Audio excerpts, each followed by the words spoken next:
He was 82, dressed with quiet dignity. But when the airline told him he was too old to fly, the terminal fell silent. No one expected the captain to intervene, and absolutely no one expected what happened next.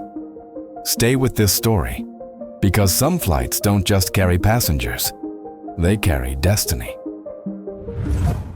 The hum of engines echoed through the windows, and the scent of cinnamon pretzels and jet fuel filled the air. It was just another Tuesday afternoon at JFK, or so everyone thought.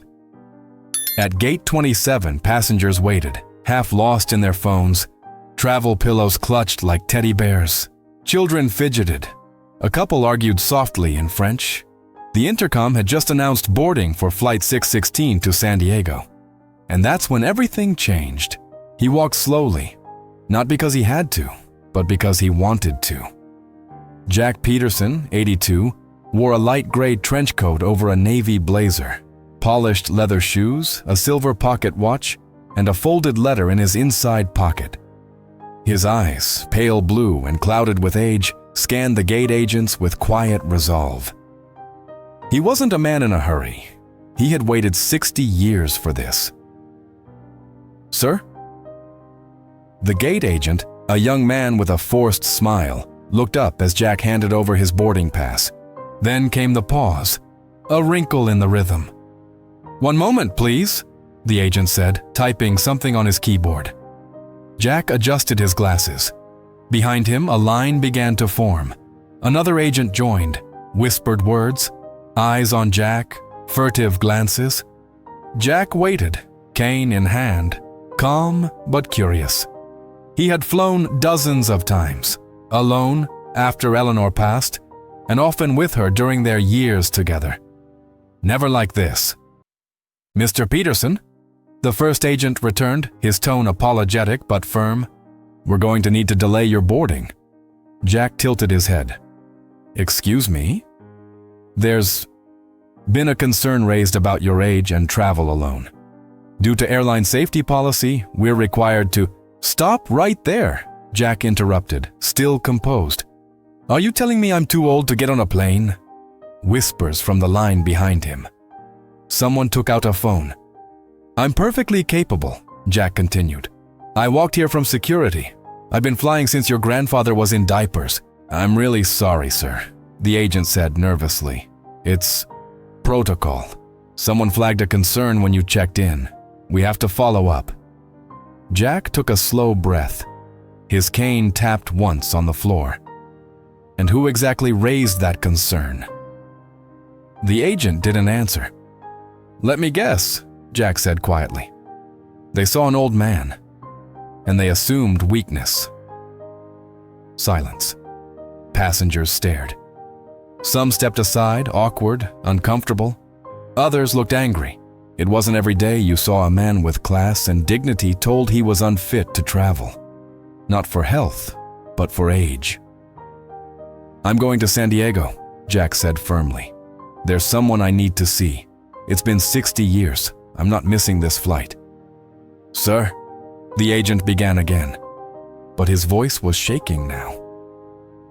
Jack looked beyond the counter, through the large glass window at the plane waiting outside. His seat was already assigned. But suddenly it felt like he was being erased. Just then, a quiet voice broke through the murmurs behind him. "Excuse me, is your name Jack Peterson?" Jack turned. A woman in her 50s stepped forward, hand on her chest. Her eyes were wide, trembling. "You served in Korea, didn't you? You were stationed in Busan?" Jack squinted. "Yes." "How do you know that?" Her hands were shaking. She pulled something from her purse, a photograph. She held it up. In it, a young Jack Peterson, barely 20, was smiling. Next to him, a young woman with the same eyes as the woman now in front of him. "My mother kept this picture her whole life," she whispered. "She always said, if you ever showed up again, I should tell you something." The crowd quieted. Even the agent stepped back. Jack's world narrowed to her face and the photo, and a past he thought he'd buried. But the future was just getting started. Long before Gate 27 fell silent and strangers stared in awe, Jack Peterson had lived a life most men only dreamed of and survived a heartache most never could. He was born in 1942 in a quiet corner of Ohio, the only child of a watchmaker and a school teacher. Jack grew up with discipline in his bones and poetry in his soul. He knew how to fix clocks by the age of 8 and recite Shakespeare by 12. But what shaped him more than anything was war. At 18, Jack enlisted in the U.S. Army and was deployed to Korea during the final years of the conflict. It was there, in the rubble and uncertainty, that he met Eleanor. She was a nurse, graceful, sharp, with the kind of strength that men leaned on without knowing they were doing it. Eleanor wasn't American. She had been born in Seoul, but spoke English like she'd grown up in Boston. Her mother taught piano. Her father had disappeared in the war. She never talked about him. Jack talked to Eleanor like she was air and he was learning to breathe again. They spent 6 months between field hospitals and stolen afternoons, a wartime romance that felt too fragile to last, yet too deep to ignore. One evening, under a makeshift tent, Jack proposed. No ring, no speech, just a whisper. When this is over, let's make a life. Eleanor kissed him, but then, like so many stories born in war, theirs was torn apart by orders and silence. Jack was redeployed. A month later, he was wounded and flown back to the States. Letters stopped coming. He wrote and wrote. No reply. He called every hospital he could find. Nothing. He convinced himself she had moved on, or died. Years passed. Jack eventually married a woman from church named Linda. She was kind. They had 2 daughters and a simple life in Dayton. But Eleanor lived somewhere behind his eyes, even as the seasons changed and his hair turned silver. Linda passed from cancer in 2003. Their daughters were grown, married, living far away. And then, in 2019, Jack found the letter. He had been cleaning out the attic, going through boxes he hadn't touched in decades. One envelope, yellowed and brittle, had fallen behind a beam. It was addressed to him, from Eleanor. Postmarked in 1961. Never opened. Hands trembling, Jack read it on the attic floor, among dust and old Christmas decorations. Jack, I don't know if this will reach you. I tried to call. I tried to write. They told me you had gone home.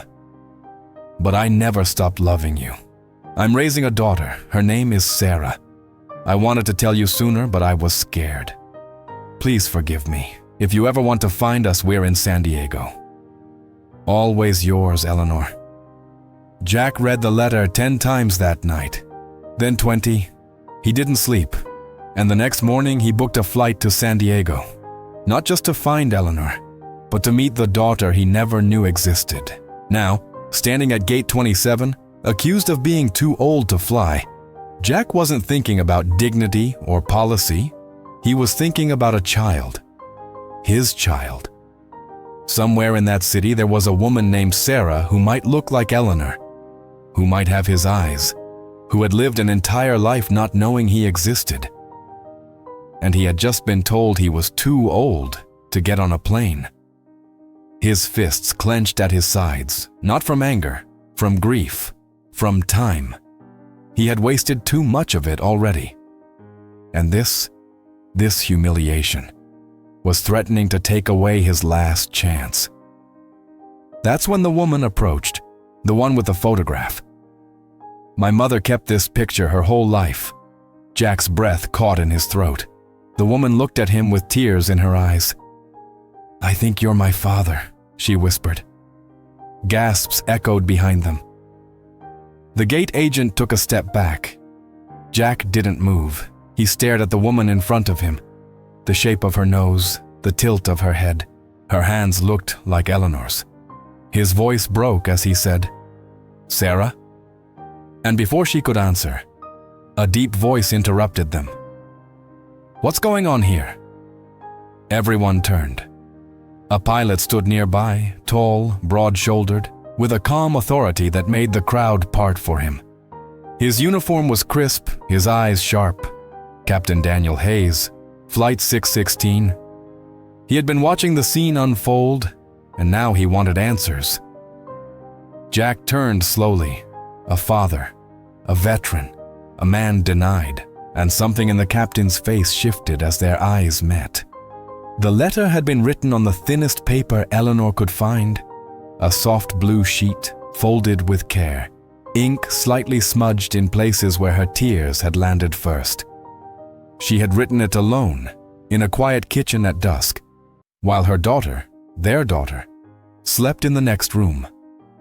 Back in 1961, there were no email addresses, no cell phones, and almost no way to find someone once the world shifted, especially across oceans, across silence.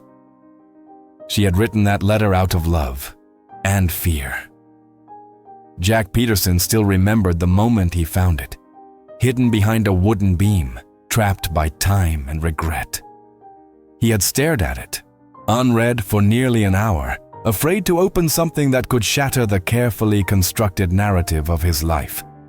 He had told himself, for 60 years, that Eleanor had moved on, that she had forgotten him. But the letter made one thing clear. She never had.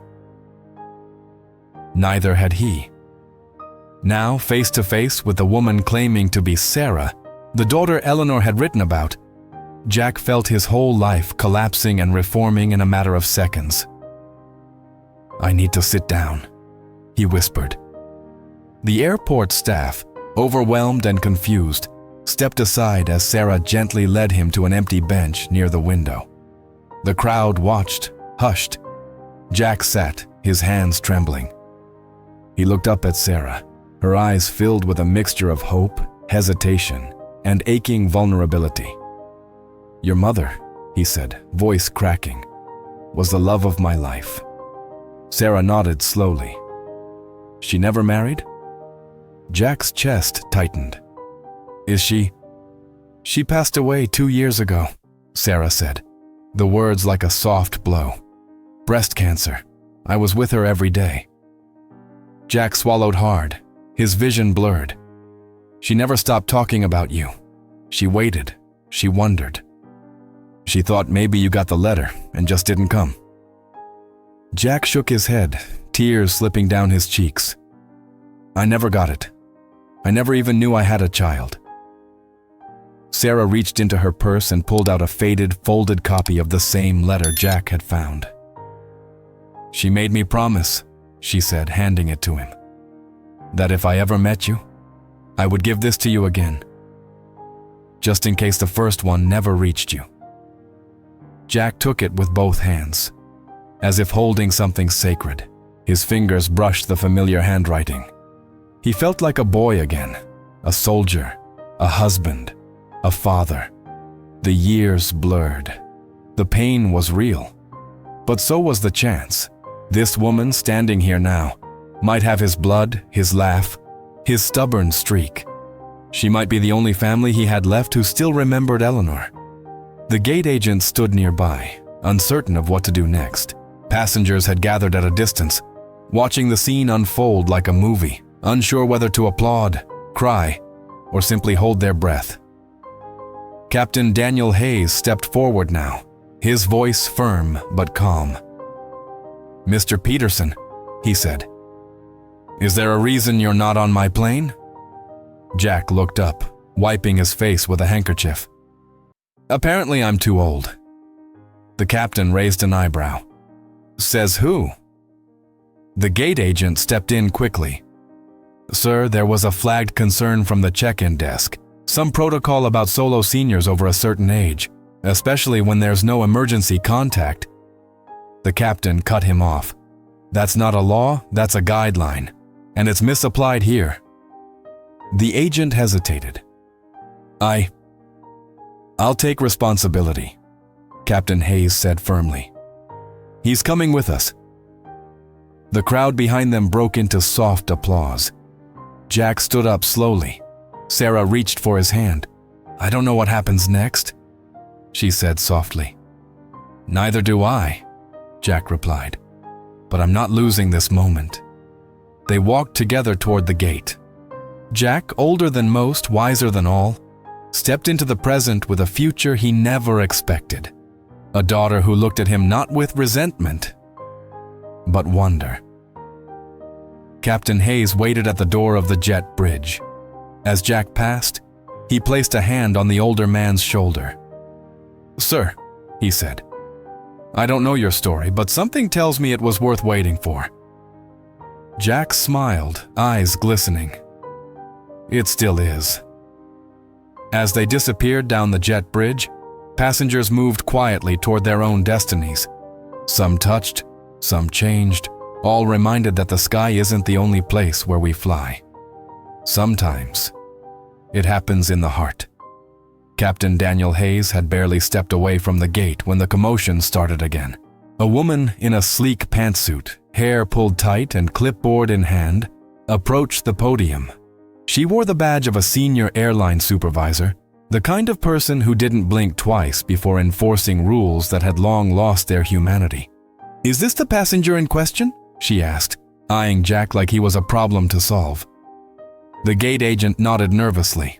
Yes, ma'am. Mr. Jack Peterson, 82, traveling alone.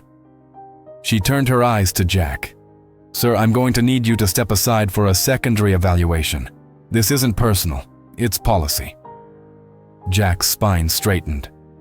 What policy exactly? That old men shouldn't fly? The supervisor didn't flinch. Federal aviation guidelines allow us to flag passengers if there's concern about their ability to travel unaccompanied. In this case, your age raised a red flag during check-in. The system generated an alert. We're required to investigate. I walked here. I answered every question. I have no medical issues, no limitations. We can't take that at face value, she said coolly. You may need a medical clearance form. If not today's flight, we can reschedule for another. Captain Hayes stepped back into view, arms crossed. He's not being rescheduled. The woman looked startled. Captain, this is outside your jurisdiction. No, it's not, he replied. I have the final say on who boards my aircraft, unless there's a clear and documented medical or security risk. Do you have one? She paused. It's not about risk, it's about liability.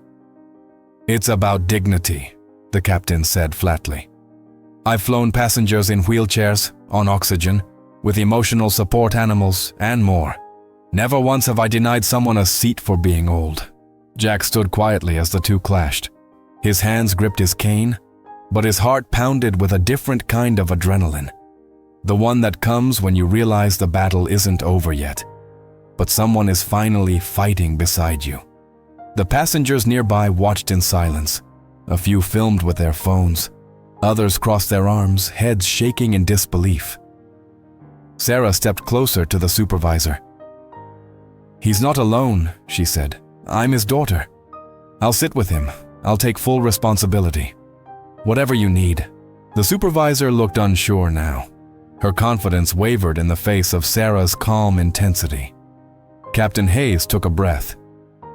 Unless you want to be the airline that made national news for age discrimination, I suggest we let this man fly. Today, on my aircraft. The supervisor hesitated. She looked down at her clipboard, then up at Jack.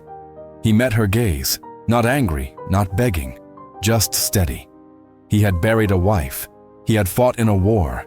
He had worked 60 years, raised 2 children, and lost more than most. But today, right now, he was here, and he was ready to meet the daughter he'd never known.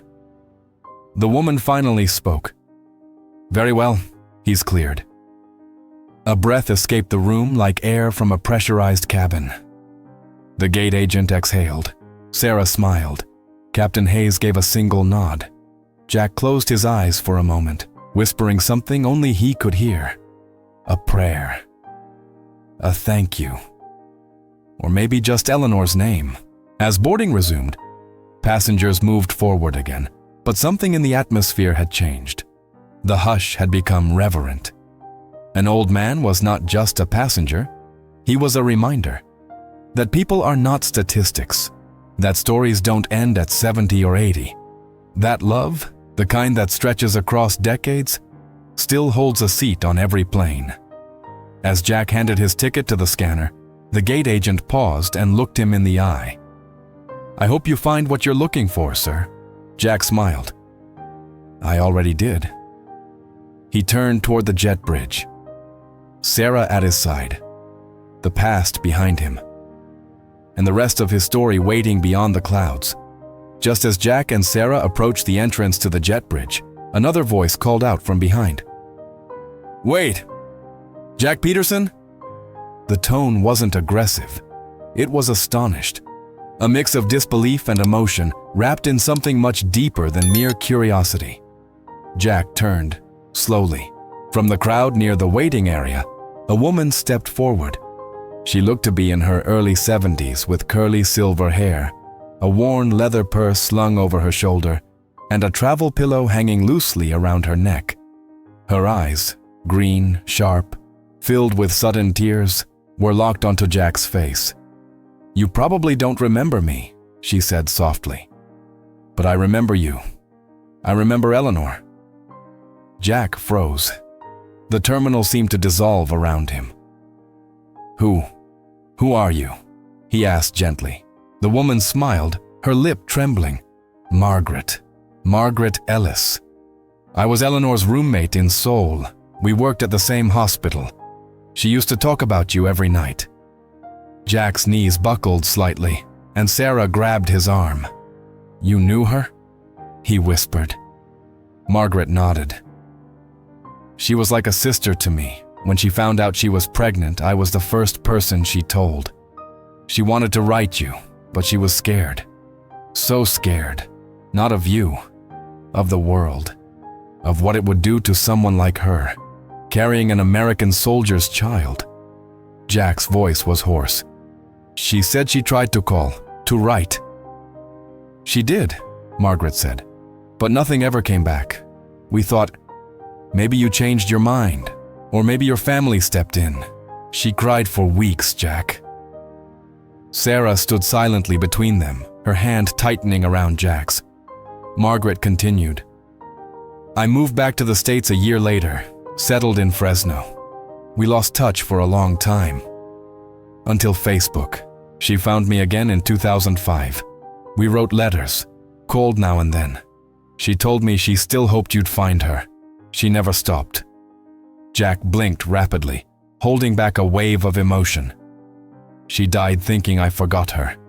"No," Margaret said firmly. "She died knowing she was loved. She knew you didn't forget. She believed in you, Jack, even at the end." Silence fell again. People nearby wiped their eyes. Even the gate agent lowered his head. Margaret reached into her purse and pulled out a tiny cloth pouch. "She asked me to give this to you. If I ever saw you again. I didn't think I ever would." Jack took the pouch with trembling hands. He opened it slowly. Inside was a silver locket, old, delicate, and worn. He opened it. On one side, a picture of a young Jack in uniform. On the other, a baby girl. Sarah. Jack let out a soft gasp. The past, once blurry and distant, came rushing back in full color. The girl he never met. The woman who never stopped loving him. And a world of moments lost, but never truly gone. He looked up at Margaret. "Thank you for holding on to this." She smiled. She never let it out of her sight. "Now it's yours." Jack turned to Sarah. She was crying openly now. "I think she wanted this day to happen," Sarah whispered. Jack nodded. "I think she's been with us the whole time." Just then, the final boarding call echoed through the terminal. Captain Hayes reappeared at the jet bridge door. "We've held the flight long enough. Are you ready?" Jack took a deep breath, then looked at Sarah. "I've never been more ready in my life." He turned to Margaret. "Thank you for being part of her life when I couldn't." Margaret smiled through her tears. "Go find what's left of your story." And with that, Jack and Sarah stepped through the gate, hand in hand. The door closed behind them, not as an ending, but as a beginning. As the final passengers settled into their seats and overhead bins clicked shut, Captain Daniel Hayes stood quietly inside the cockpit, staring at the faded Polaroid photo tucked behind his flight log. He always kept it there, a woman, maybe 21, smiling under a cherry blossom tree in Seoul. A nurse's cap tilted on her head. Her name had been Eleanor. He didn't know her, but his father had. Daniel slipped into the captain's chair and ran his hand down the checklist, though he had memorized every word. The co-pilot beside him, a younger man named Morales, glanced over. "You good, Captain?" Daniel nodded absently. "Yeah, just one of those days." The truth was, the moment he saw Jack Peterson at the gate, something stirred. Something personal. The name rang like an echo, the posture, the dignity, the way he refused to be dismissed. It reminded Daniel of someone, of stories his late father used to tell. Quiet ones, always after a drink or two, always about a young soldier who fell in love with a woman in Korea and never stopped searching for her, even after returning home. The soldier had been his best friend, Jack Peterson. And now, 6 decades later, Daniel Hayes, the son of that best friend, was sitting in the pilot's seat, responsible for getting that same Jack to San Diego. Fate, it seemed, had impeccable timing. He tapped the intercom. "Good afternoon, folks. This is your captain speaking. We're just finalizing a few last details, and we'll be underway shortly. Weather looks good all the way to the west coast, so sit back, relax, and enjoy your flight." He released the button and leaned back. "I want to meet him," he said quietly to Morales. "Who? The guy at the gate?" Daniel nodded. "Yeah, I think I know who he is." "You mean like, personally?" "Not exactly, but let's just say my dad would have given anything to shake that man's hand again." Morales raised an eyebrow, but didn't pry. Years in the cockpit had taught him when not to ask. Once the plane began taxiing, Daniel kept stealing glances down the aisle through the open cockpit door. He spotted Jack, seated in 3A, Sarah beside him. Both were quiet, hands clasped tightly. There was something sacred about their silence. Not heavy, just full, like the space between lightning and thunder. As the aircraft lifted off, Daniel's chest tightened. It wasn't just another flight, it was a bridge between lifetimes. 30 minutes into the air, Daniel left the cockpit and walked down the aisle. Passengers looked up. You didn't often see the captain walking mid-flight. But Daniel moved with purpose. He stopped beside Jack's row. "Mr. Peterson," he said softly. Jack looked up. His eyes were tired but alert. "Yes?" Daniel extended a hand. "I believe you knew my father." His name was Warren Hayes. "You two served together in Busan." Jack blinked, stunned. "Warren Hayes? My God. He was my best friend." Daniel nodded, eyes glistening. "He talked about you often, said you were the bravest man he ever knew. He passed in 2008, but he never forgot you." Jack took Daniel's hand and held it. "He saved my life. Twice. I named my first daughter after his mother." Daniel chuckled, voice tight. "Then I guess this flight really was meant to happen." Sarah looked from one man to the other, overwhelmed. Jack leaned back, blinking fast. "I thought I'd been forgotten by the whole world." Daniel smiled gently. "You've been remembered more than you know." He stayed there a moment longer, then patted Jack's shoulder. "You just relax, sir. I'll get you there safe." As he walked back toward the cockpit, something shifted in the air. It wasn't turbulence. It was peace. A past, finally seen. A friendship, quietly honored. And a flight, now carrying more than passengers. It was carrying a legacy. Cruising at 35,000 feet, the cabin had settled into a gentle rhythm. The soft hum of engines, the occasional clink of an ice cube in a plastic cup. The quiet shuffle of pages turning in paperback novels. But in seat 3A, Jack Peterson wasn't reading.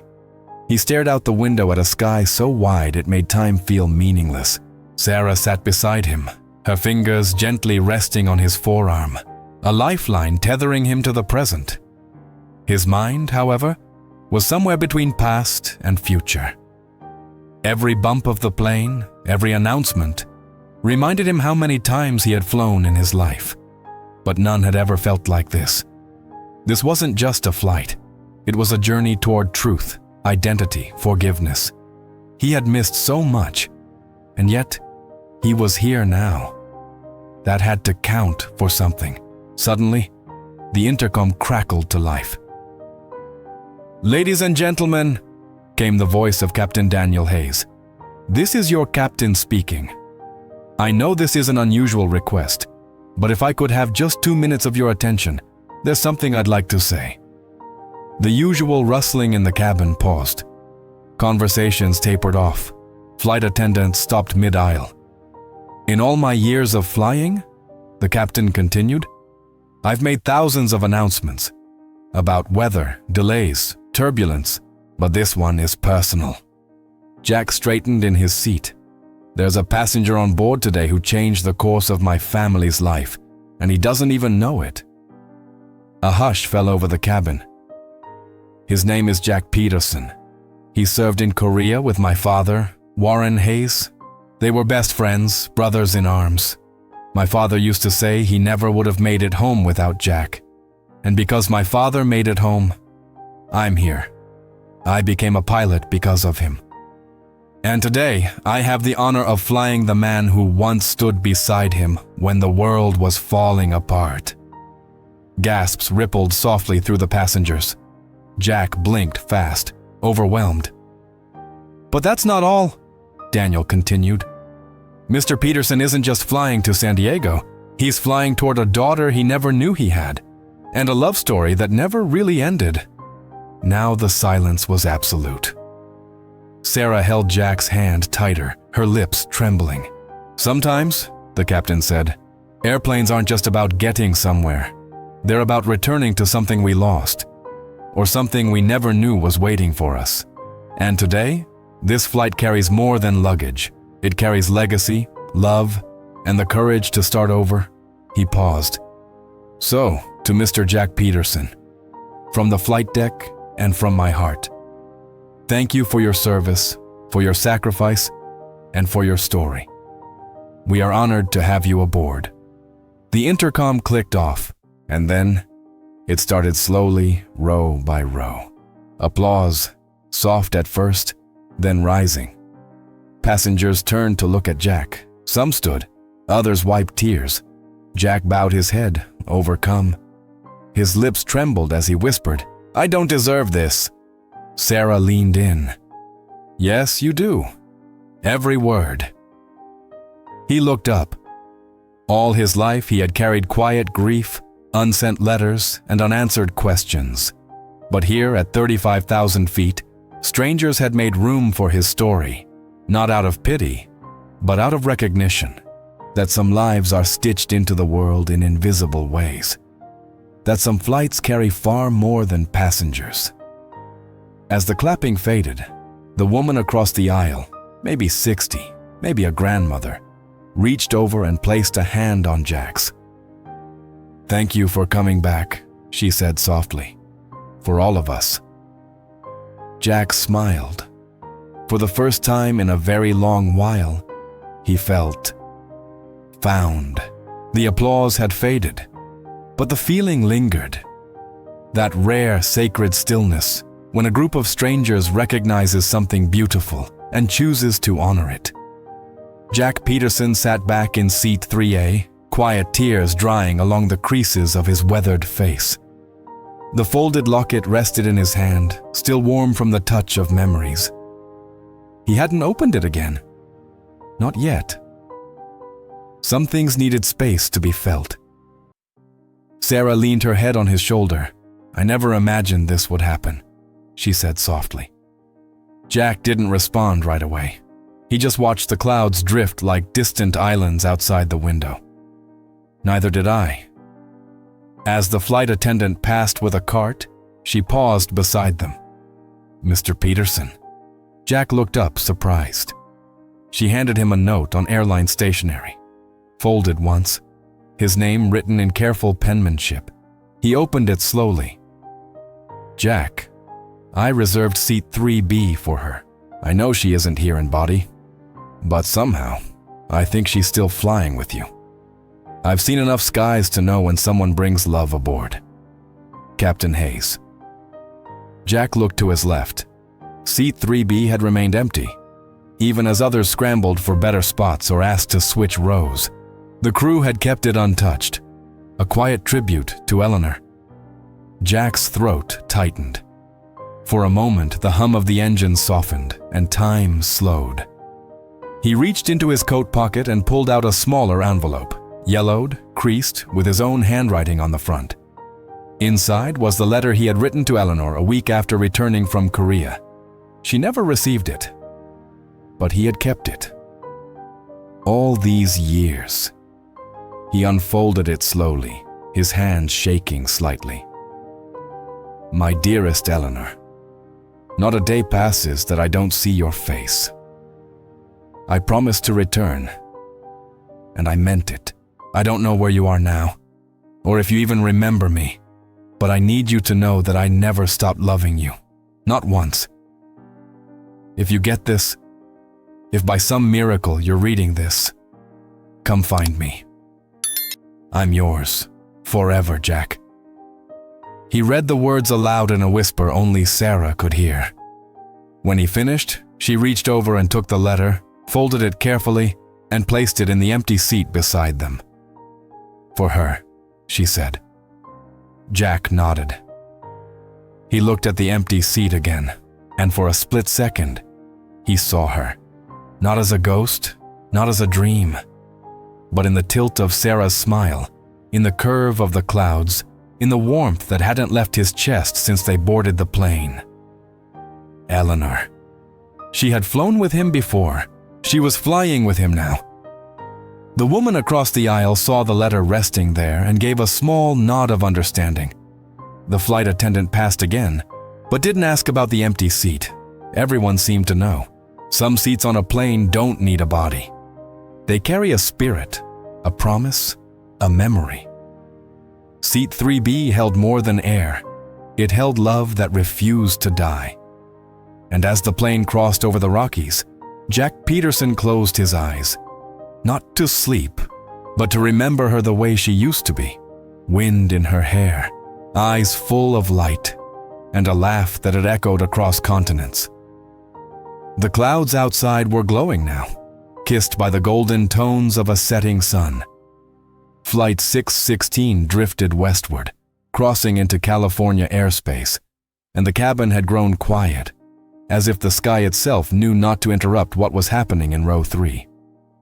Jack stared out the window, his reflection barely visible in the glass. He saw a younger version of himself in the shimmer, full of hope, foolish pride, and the weight of choices he had tried to forget. Beside him, Sarah remained silent, her hands folded in her lap. The folded locket rested between them. Every so often, she glanced at it, then at Jack. "Can I ask you something?" she said finally. Jack turned toward her. "Of course. Why didn't you come for us?" Her voice wasn't accusing, just fragile, honest, like a daughter who had grown up wondering why there was always a missing chapter in her story. Jack inhaled deeply. "I thought she didn't want me," he said. "I thought she'd moved on." He looked down, ashamed. "When I got back from Korea, I was injured. I was in the hospital for weeks. By the time I got home, the letters had stopped. I tried to call the hospital where she worked, but they said she was gone. No forwarding address, nothing. Sarah was still. I wrote her, he continued. So many times. I kept hoping, but I was 20. I didn't know how to fight the silence. Eventually, I gave up, I married, I raised 2 daughters. I told myself she probably did the same. Sarah blinked, but she didn't. I know, Jack whispered. I found the letter last year, in the attic, hidden behind a beam. She had written me. She told me about you. I didn't know. She swallowed hard. All those years, I wondered who you were, if you'd ever come looking. I did, I just never got far enough. A pause, then, her voice even softer. Did you love her? Jack's eyes filled. More than anything, she was my beginning. Tears traced Sarah's cheeks now. Jack reached out, placing a hand gently over hers. I wish I could give you the years we missed, he said, but I can give you the rest of mine, if you'll have me. Sarah didn't speak. She simply leaned in and laid her head on his shoulder. The cabin faded again. There were no more questions, no more accusations. Just 2 people holding on to the single most precious truth. They had found each other. Forgiveness didn't come with a grand speech. It came in the quiet places, in the space between words, in the brush of hands, the stillness of presence. Jack turned back to the window. The sunset was burning brighter now, casting long streaks of orange and gold across the sky. Somewhere out there, he hoped Eleanor could see them. Sarah straightened after a while. Do you want to know about me? Jack smiled. Everything. And she told him about her childhood, her first bike, her mother's lullabies, her dream of becoming a painter, her fear of flying, which she had conquered only last year. Jack laughed softly. I'm glad you did. Otherwise, I might never have met you. I'm glad too, she said. The pilot's voice came on overhead. Ladies and gentlemen, we've begun our initial descent into San Diego. Please return to your seats and fasten your seatbelts. The plane began to lower gently through layers of glowing cloud. Sarah picked up the locket, opened it again, and held it between them. Do you think she knows? She asked. Jack nodded. She always knew. The wheels would touch down soon, but their journey, the real one, was just beginning. The aircraft descended gently through the last wisps of twilight. San Diego's coastline sparkled in the distance, scattered with city lights and memories yet to be made. As the wheels touched the runway with a soft thud, a murmur of relief and applause passed through the cabin, the usual sound of safe arrival. But for Jack Peterson, it felt like more than just landing. It felt like returning. Sarah held his hand as the plane taxied to the gate. Jack looked out the window, watching as the familiar blue and gold of California flickered into view. He hadn't seen this place since the early 60s, and back then, it hadn't held the weight it did now. The seatbelt sign dinged. Passengers stood, stretching, collecting bags. Flight attendants smiled politely, preparing the exit. But before anyone moved, Captain Daniel Hayes stepped out from the cockpit once more. He stood at the front of the plane, clearing his throat. Ladies and gentlemen, he said, thank you for flying with us today. Before we disembark, I'd like to ask you to remain seated for just one more minute. There's a gentleman on this plane who deserves something most of us rarely get. A proper welcome. Heads turned, whispers spread. This is Mr. Jack Peterson, veteran, father, and as of today, reunited. The cabin erupted into applause again, louder this time. Passengers clapped not out of obligation, but out of reverence. Some stood, a few saluted. Others simply placed a hand over their heart. Jack stood slowly, holding Sarah's arm. He turned toward the aisle, blinking fast to keep the tears at bay. As he passed each row, passengers reached out, shaking his hand, patting his shoulder, thanking him. Not just for his service, for his courage, for living long enough to return to the unfinished parts of his story. At the plane's door, Captain Hayes was waiting. He extended his hand once more, but this time, there was something in it. A small gold-plated set of pilot wings. "I usually give these to kids taking their first flight," the captain said, smiling. "But I think today they belong to you."